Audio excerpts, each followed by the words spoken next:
गांव बसंतपुर अपनी हरियाली और शांत वातावरण के लिए मशहूर था। यहाँ की हवा में एक अजीब सी मिठास थी जो किसी भी बाहरी को खींच लेती थी। पर इस गांव में एक डरावनी कहानी भी थी जो पीढ़ियों से सुनाई जा रही थी, प्रेत आत्मा की कहानी। इस कहानी के पीछे छिपी दर्दनाक सच्चाई को समझने के लिए हमें सालों पहले की घटनाओं में जाना होगा। रघु एक गरीब किसान था, लेकिन उसकी मेहनत और ईमानदारी के लिए जाना जाता था। उसकी पत्नी कमला और बेटी सिया ही उसका संसार थीं। रघु का सपना था कि सिया की शादी धूमधाम से हो और उसे कोई तकलीफ न हो, पर जिंदगी हमेशा हमारी योजनाओं के अनुसार नहीं चलती। एक दिन गांव के जमींदार ठाकुर वीरेंद्र सिंह की नजर सिया पर पड़ी। सिया की सुंदरता और मासूमियत ने ठाकुर के मन में बुरे विचार भर दिए। उसने सोचा कि सिया को किसी भी तरह अपना बना लेगा। उसने रघु को अपने महल बुलवाया और प्रस्ताव रखा कि सिया की शादी उससे करवा दी जाए।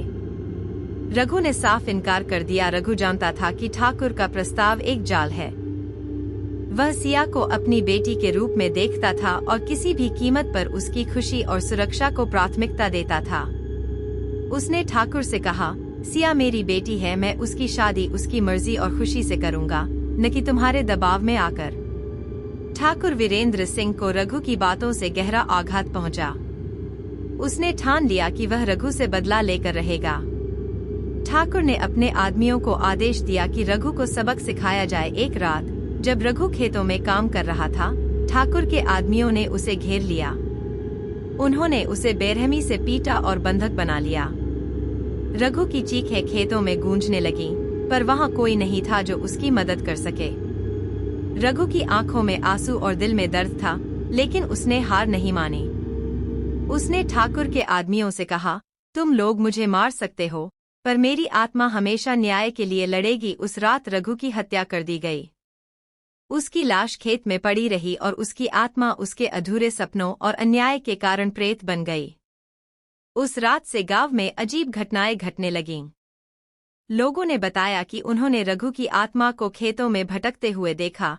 उसकी आंखें गुस्से से लाल और चेहरा खून से सना हुआ। रघु की मौत के बाद गांव में एक अनजाना डर फैल गया। हर कोई जानता था कि ठाकुर के आदमियों ने ही रघु को मारा है, लेकिन कोई भी ठाकुर के खिलाफ बोलने की हिम्मत नहीं कर पा रहा था।